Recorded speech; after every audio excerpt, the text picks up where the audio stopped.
Hello everyone, welcome to Hackify hub. Problem solving পর্বে আজকে আমরা সলভ করব how to calculate grade for a student using else if ladder. আপনারা যারা problem solving সিরিজটি ফলো করছেন তারা আমাদের প্রিভিয়াস ভিডিওতে দেখেছেন যে আমরা সিমিলার প্রবলেম সলভ করেছিলাম সুইচ কেস ইউজ করে, বাট আজকের প্রবলেমটা আমরা সলভ করব এলসিএফ লেদার ইউজ করে। তো দেরি না করে শুরু করা যাক। আপনারা যারা প্রিভিয়াস ভিডিওটা দেখে নেয় তাদের জন্য আই বাটনের লিঙ্ক দেওয়া আছে, সেখান থেকে আপনারা প্রিভিয়াস ভিডিওটা দেখে নিতে পারেন যেখানে আমি সুইচ কেস ইউজ করে প্রবলেমটা সলভ করেছিলাম। তো স্ক্রিনে আপনারা একটি গ্রেডিং সিস্টেম দেখতে পাচ্ছেন যেখানে 90 থেকে 100 নম্বরের জন্য এ প্লাস, 85 থেকে 89 নম্বরের জন্য গ্রেড এ, 80 থেকে 84 নম্বরের জন্য গ্রেড এ মাইনাস, এইভাবে গ্রেড দেওয়া আছে। তো এই মার্কস এখানে ডিস্ট্রিবিউট করা আছে, এই মার্কস অনুযায়ী তার লেটার গ্রেড কী হবে সেটা দেওয়া আছে। তো আমরা আজকে এই গ্রেডিং সিস্টেমটা ফলো করব। আমরা প্রিভিয়াস ভিডিওতে যেখানে সুইচ কেস ইউজ করেছিলাম সেখানে অন্য একটি গ্রেডিং সিস্টেম ফলো করেছিলাম। তো আমি বলেছিলাম যে এখানে গ্রেডিং সিস্টেমটা ফ্যাক্ট না, ফ্যাক্ট হচ্ছে আপনার প্রোগ্রামের লজিকটা বুঝতে পারা। আপনি যদি প্রোগ্রামের লজিকটা ঠিকভাবে বুঝতে পারেন তাহলে ইনশাআল্লাহ যে কোনো গ্রেডিং সিস্টেম ফলো করে আপনি আপনার প্রোগ্রামটা সলভ করতে পারবেন। তো আমরা কোড ব্লকসে আসি। এখানে আমি already basic syntax of C programming লিখে রেখেছি এবং ক্যালকুলেট গ্রেড lcflatter.cdm ফাইলটা সেভ করেছি। শুরুতে আমি একটা ইন্টিজার টাইপ ভেরিয়েবল ডিক্লেয়ার করছি যার নাম দিচ্ছি মার্কস এবং স্ক্যানএফ ফাংশন ইউজ করে আমি ইউজারের কাছ থেকে মার্কসটা ইনপুট নিয়ে নিচ্ছি। আমি চাইতেছি মার্কস ইনপুট নেওয়ার আগে একটা স্টেটমেন্ট প্রিন্ট করতে। সো এখানে আমি প্রিন্ট এফ ফাংশন ইউজ করে আমি সিম্পলি লিখে দেব ইন্টার মার্কস। ইনফ্যাক্ট আমি লিখব ইন্টার ইয়োর মার্কস, অর্থাৎ কোডটি রান করলে at first inter your marks এই স্টেটমেন্টটি প্রিন্ট হবে, দেন ইউজারটার মার্কসটা ইনপুট দেবে। তো আমরা ইউজারের কাছ থেকে মার্কস ইনপুট নেব, এইটুকু পার্ট আমাদের শেষ। এখন এই মার্কস অনুযায়ী আমরা গ্রেডটা প্রিন্ট করে দেখাবো। সো এখানে আমরা এলসিএফ লেদারটা ইউজ করব। তো শুরু করার আগে আমি বলে নিতে চাই, আপনারা যারা basic syntax of if else, simple if অথবা এলসিএফ লেদার এইসব জানেন না, অথবা এইসব সিম্পল ইফ, এলসিফ বা এলসিফ লেদার কীভাবে এক্সিকিউট হয়, কীভাবে কাজ করে, যারা জানেন না তারা আই বাটনের লিঙ্ক দেওয়া থাকলে সেখান থেকে আপনারা জেনে নিতে পারেন। সেখানে আমি সি প্রোগ্রামিংয়ের টিউটোরিয়াল প্লেলিস্টে ডিটেলসে এক্সপ্লেন করেছি, তো আপনারা চাইলে সেখান থেকে দেখে নিতে পারেন। তারপর আমি চেষ্টা করব আজকের ভিডিওতে লাইন বাই লাইন কোডগুলো কীভাবে এক্সিকিউট হচ্ছে সেটা এক্সপ্লেন করার। তো ফার্স্টে আমি ইফ লিখে ইফের প্যারেন্থেসিসের মধ্যে কন্ডিশন দেব if marks greater than equal 90, অর্থাৎ মার্কস 90 সমান অথবা মার্কস 90 চেয়ে বেশি, এবং মার্কস লেস দেন ইকুয়াল 100, অর্থাৎ 100 সমান অথবা 100 চেয়ে কম। এখানে দেখেন আমি দুইটা কন্ডিশন দিয়েছি, মার্কস 90 অথবা 90 চেয়ে বেশি এবং মার্কস 100 অথবা 100 চেয়ে কম, এবং দুইটা কন্ডিশনের মাঝখানে আমি লজিক্যাল অ্যান্ড ইউজ করেছি, লজিক্যাল অ্যান্ড অপারেটর। এই লজিক্যাল অ্যান্ড অপারেটর অর্থ হচ্ছে এর বাম পাশে এবং ডান পাশে যে দুইটা কন্ডিশন থাকবে সে দুইটা কন্ডিশনকে মাস্ট বি ট্রু হইতে হবে, দেন অনলি ইফের বডির ভিতরে যে লাইন্স অফ কোড থাকবে সেগুলো এক্সিকিউট হবে। যদি দুইটা কন্ডিশনের মধ্যে যে কোনো একটা কন্ডিশন ফলস হয় তাহলে ইফের বডির ভিতরে যে লাইন্স অফ কোড সেগুলো এক্সিকিউট হবে না, না হয় ইফের পরে যদি কোনো কন্ডিশন থাকে সেটা সে চেক করবে, নয়তো তার পরেরটা চেক করবে, এইভাবে সে চেক করবে। তো এখানে লজিক্যাল অ্যান্ড দেওয়ার অর্থই হচ্ছে মাস্ট বি দুইটা কন্ডিশনকেই ট্রু হইতে হবে, মার্কসকে 90 অথবা 90 চেয়ে বেশি এবং 100 অথবা 100 চেয়ে কম হতে হবে। যদি মার্কস 90 অথবা 90 চেয়ে বেশি অথবা এবং 100 অথবা 100 চেয়ে কম হয় তাহলে আমরা সিম্পলি এখানে প্রিন্ট করে দেব এ প্লাস গ্রেড। ওকে,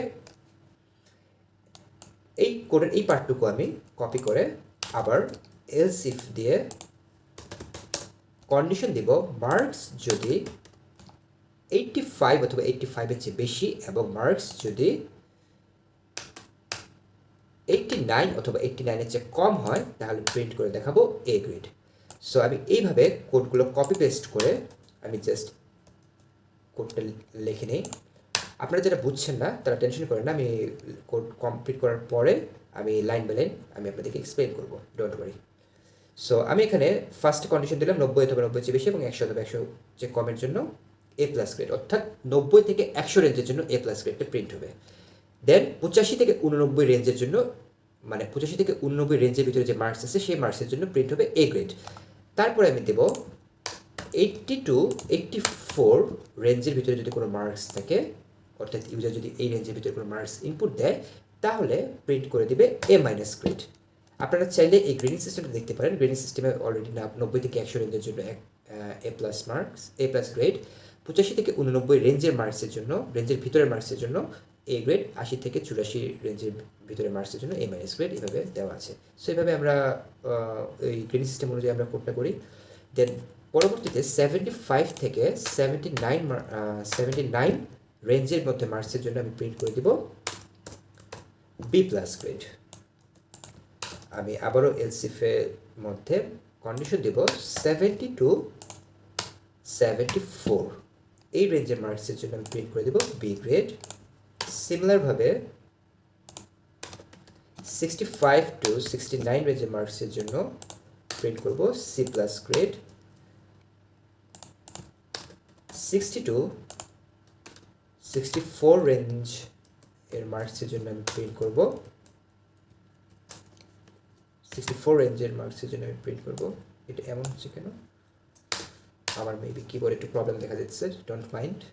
আচ্ছা, 60 থেকে 64 রেঞ্জের মার্কসের জন্য আমি প্রিন্ট করব সি গ্রেড। সিমিলারভাবে দেন 55 টু 59 রেঞ্জের মার্কসের জন্য আমি প্রিন্ট করব ডি প্লাস গ্রেড। 50 টু 54 রেঞ্জের মার্কসের জন্য প্রিন্ট করব ডি গ্রেড। 40 টু 49 রেঞ্জের মার্কসের জন্য প্রিন্ট করব ই গ্রেড। আর যদি 40 থেকে 100 যতটুকু আমি রেঞ্জগুলো সিলেক্ট করলাম এর ভিতরে মার্কস না হয় তাহলে আমি সিম্পলি এলসের মধ্যে এসে প্রিন্ট করে দেব এফ গ্রেড, অর্থাৎ সে এফ পেয়েছে তার মার্কস অনুযায়ী। ওকে, তো আমরা কোডটা রান করি। ফার্স্ট কোড রান করে আমি একটা মার্কস ইনপুট নেব এবং সেই ইনপুট অনুযায়ী আউটপুটটা আমাদের কী শো করে সেটা একটু টেস্ট করি। তো আমরা মার্কস ইনপুট নিলাম, ধরে নেন 100 জন্য অফকোর্স এ প্লাস গ্রেড প্রিন্ট করবে এবং এ প্লাস গ্রেড প্রিন্ট করেছে। দেন আবারও যদি রান করি এবং রান করে আমি যদি মার্কস ইনপুট নেই 65, তাহলে আপনারা বলেন কোন গ্রেড প্রিন্ট হবে? অফকোর্স প্রিন্ট হবে সি প্লাস গ্রেড। সো আমাদের প্রোগ্রামটা হয়ে গেছে। এখন আমি একটু এক্সপ্লেন করি শুরু থেকে। দ্যাট ফার্স্ট আমি কী করলাম, ইউজারের কাছ থেকে মার্কসটা ইনপুট নিলাম। দেন এলসিফ লেদার ইউজ করে আমি চেক করলাম যে তার মার্কস অনুযায়ী তার গ্রেডটা কী। তো ফার্স্ট আমি একটা রেঞ্জ সিলেক্ট করলাম 90 টু 100। ইফের মধ্যে সেই রেঞ্জটা কন্ডিশন হিসেবে দিয়ে আমি চেক করলাম যে মার্কস 90 থেকে 100-এর মধ্যে আছে কিনা, যেখানে আমি লিখেছি marks greater than equal 90 and marks less than equal 100। তাহলে ধরে নেন আমি ইউজারের কাছ থেকে মার্কস ইনপুট নিচ্ছি 65, ইউজার মার্কস 65 ইনপুট দিল। তাহলে ফার্স্টে কী হবে, কম্পাইলার ইফের ভিতরে যে কন্ডিশনটা দেওয়া আছে এই প্যারেন্থেসিসের ভিতরে এই কন্ডিশনটা চেক করবে যে মার্কস 90 সমান অথবা 90 চেয়ে বেশি না, এখানে ফার্স্টে ফলস হয়ে যাচ্ছে। তাহলে ফলস হলে পরে কন্ডিশনটা আর প্রয়োজন নেই, যেহেতু এখানে লজিক্যাল অ্যান্ড ইউজ করার অর্থই হচ্ছে যে বোথ কন্ডিশনকেই ট্রু হতে হবে। তাহলে এই কন্ডিশনটা চেক করেই সে দেখবে যে না কন্ডিশনটা ফলস। দেন ইফের বডির ভিতরে যে লাইনস অফ কোড আছে সে পার্টটুকু সে এক্সিকিউট করবে না, না করে সে কী করবে, এখানে লাইন নাম্বার 11-এ এই লাইনে জাম্প করবে।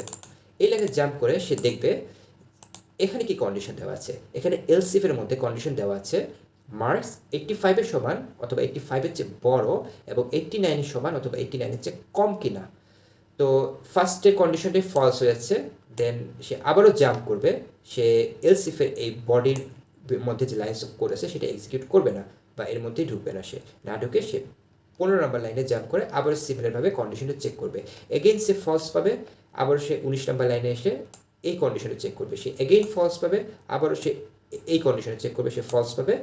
ফাইনালি 27 নম্বর লাইনে এসে যখন দেখবে যে তার মার্কস 65 অথবা 65-এর চেয়ে বেশি, এই কন্ডিশনটা ট্রু হইল। অর্থাৎ আমরা ইউজারের কাছ থেকে মার্কস কত ইনপুট নিয়েছিলাম, মার্কস নিয়েছিলাম 65 ইনপুট হিসেবে। তো আপনারা দেখেন মার্কসটা 65-এর সমান, এই কন্ডিশনটা ম্যাচ করে গেল। তখন সে কী করবে, যেহেতু এখানে আমরা লজিক্যাল অ্যান্ড অপারেটর ইউজ করেছি, দ্যাটস ওয়াই সে পরের কন্ডিশনটাও মাস্ট বি চেক করবে এবং চেক করে দেখবে যে সেটা ট্রু নাকি ফলস। যদি পরের কন্ডিশনটা ট্রু হয় তবে সে এলস ইফের এই বডির মধ্যে ঢুকে সে যে লাইন্স অফ কোড আছে সেটা এক্সিকিউট করবে, নয়তো করবে না। ফলস হলে সে আবারও স্কিপ করে বেরিয়ে আসবে। তো দেখি আমরা 65 ইকুয়াল মার্কস, এটা এই কন্ডিশনটা ম্যাচ করেছে, অর্থাৎ এই কন্ডিশনটা ট্রু হয়েছে। এবং পরের কন্ডিশনে যে সে দেখবে যে মার্কস যেটা আমি ইউজের কাছে 65 ইনপুট নিয়েছি, সো 65 69-এর চেয়ে কম, সো এই কন্ডিশনটা ট্রু হইলো।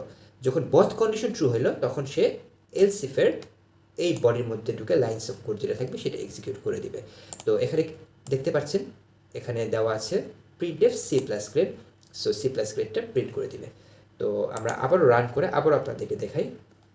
আমি ইনপুট নিচ্ছি 65, দেন আমার সি প্লাস গ্রেডটা প্রিন্ট করে সে আউটপুট হিসেবে দেখাচ্ছে। এখন সে প্রিন্ট যে করে দিল, তারপরে সে কী করবে? তারপরে কি সে আবারও পরের কন্ডিশনগুলো চেক করবে? না।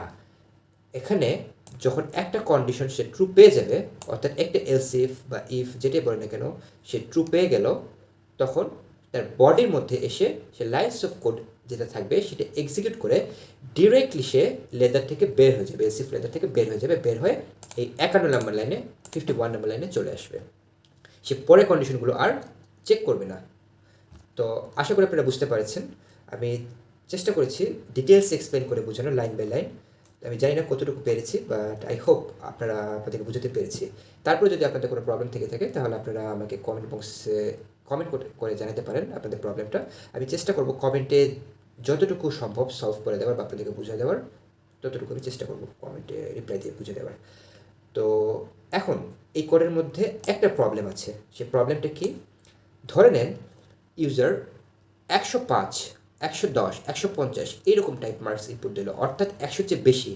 অথবা ধরে নেন ইউজার নেগেটিভ কোনো ভ্যালু বা নেগেটিভ মার্কস -5, -10, -15 এরকম কোনো মার্কস ইনপুট দিল, তাহলে কি হবে? দেখি আমি কোডটা রান করি। আমি এখানে ইনপুট দিচ্ছি, ধরে নেন 110 আমি ইনপুট দিলাম, তাহলে কি প্রিন্ট হবে? দেখেন এফ গ্রেড প্রিন্ট হচ্ছে। এখানে এফ গ্রেড প্রিন্ট কেন হচ্ছে কেউ বলতে পারবেন? যদি জানেন তাহলে কমেন্টে আমাকে জানাবেন আপনারা। আচ্ছা আমি বলি, দেখেন ফার্স্টে কী হলো, 90 থেকে 100 রেঞ্জের মধ্যে খুঁজলো, সে ফলস পাইলো।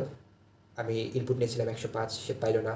105 এখানে ম্যাচ করে না, এখানেও ম্যাচ করে না, পরেরটা তো ম্যাচ করে না। এইভাবে চেক করতে করতে যখন সে দেখবে যে কোনোটাই ম্যাচ করছে না, তখন সে এলস পার্টে যে লাইন্স অফ কোড থাকবে সেটা এক্সিকিউট করে দেবে। অর্থাৎ সিম্পল ইফ না, যদি এলস ইফ বা এলস ইফ লেদারের কথা বলি, তাহলে উপর থেকে যদি কোনো কন্ডিশন ম্যাচ না করে, অর্থাৎ কোনো কন্ডিশন যদি ট্রু না হয়, তাহলে বাই ডিফল্ট এলস পার্টে যে লাইন্স অফ কোড থাকবে সেটা সে এক্সিকিউট করে দিবে, এবং এখানে সেটাই করছে। তো এখানে যেহেতু 0 থেকে 100 রেঞ্জের মার্কসের জন্য আমি গ্রেডটা ক্যালকুলেট করছি, আউট অফ 100 যদি আমি মার্কস হিসাব করি তাহলে 105 আউট অফ 100-এর মধ্যে পড়ে না, 105 বেশি হয়ে যাচ্ছে। আবার মাইনাস রেঞ্জের মার্কসগুলো আমার 0 থেকে 100 রেঞ্জের মধ্যে পড়ে না। তো এই প্রবলেমটা আমি সলভ কীভাবে করতে পারি? এই প্রবলেমটা আমি এখানে এই কোডের এই পার্টটুকু আমি জাস্ট Ctrl+X দিয়ে কাট করে নিলাম। এখানে আমি সিম্পলি একটা ইফ এলস ইউজ করব, যেখানে আমি ইফের মধ্যে কন্ডিশন দিয়ে দিব, যদি মার্কস 0 থেকে 100 রেঞ্জের মধ্যে হয় তবে শুধুমাত্র আমি যে কোডটা এলস ইফ লেদার লিখেছি সেটা যাতে এক্সিকিউট হয়। আর যদি 0 থেকে 100 রেঞ্জের মধ্যে না হয় তাহলে এলস পার্টে এসে লিখবো, আমি একটা স্টেটমেন্ট প্রিন্ট করে দেখাবো যে ইনভ্যালিড ইনপুট। তো চলেন আমরা করি। আমি এখানে ইফ লিখলাম, ইফের প্যারেন্থেসিসের মধ্যে কন্ডিশন দিচ্ছি মার্কস যদি 0 অথবা 0 চেয়ে বেশি এবং মার্কস যদি 100 অথবা 100 চেয়ে কম, অর্থাৎ 0 থেকে 100 এই রেঞ্জের মধ্যে যদি হয়, তাহলে আমি যে কোডটুকু লিখেছিলাম এলস ইফ লেদার ইউজ করে সেই কোডটুকু আমি এখানে পেস্ট করে দিলাম। তাহলে 0 থেকে 100 রেঞ্জের মধ্যে যদি বার্স্ট হয় তবেই এই আমার কোডটা এক্সিকিউট হবে, নয়তো এক্সিকিউট হবে না। আশা করি আপনারা বুঝতে পেরেছেন। আমি এখানে রাইট ক্লিক করে ফরম্যাট স্টাইল করে নিচ্ছি যাতে আমার কোডটা দেখতে সুন্দর লাগে। এখানে দেখেন আমার যদি এই কন্ডিশনটা যদি ট্রু হয় তবেই ইফের যে বডিটুকু আমার আছে এই বডির মধ্যে যে কোডটুকু লিখেছি আমি সেই কোডগুলো এক্সিকিউট হবে। আর যদি কন্ডিশনটা ট্রু না হয় তাহলে আমি এখানে সিম্পলি একটা এলস দিয়ে সেখানে আমি প্রিন্ট করে দিব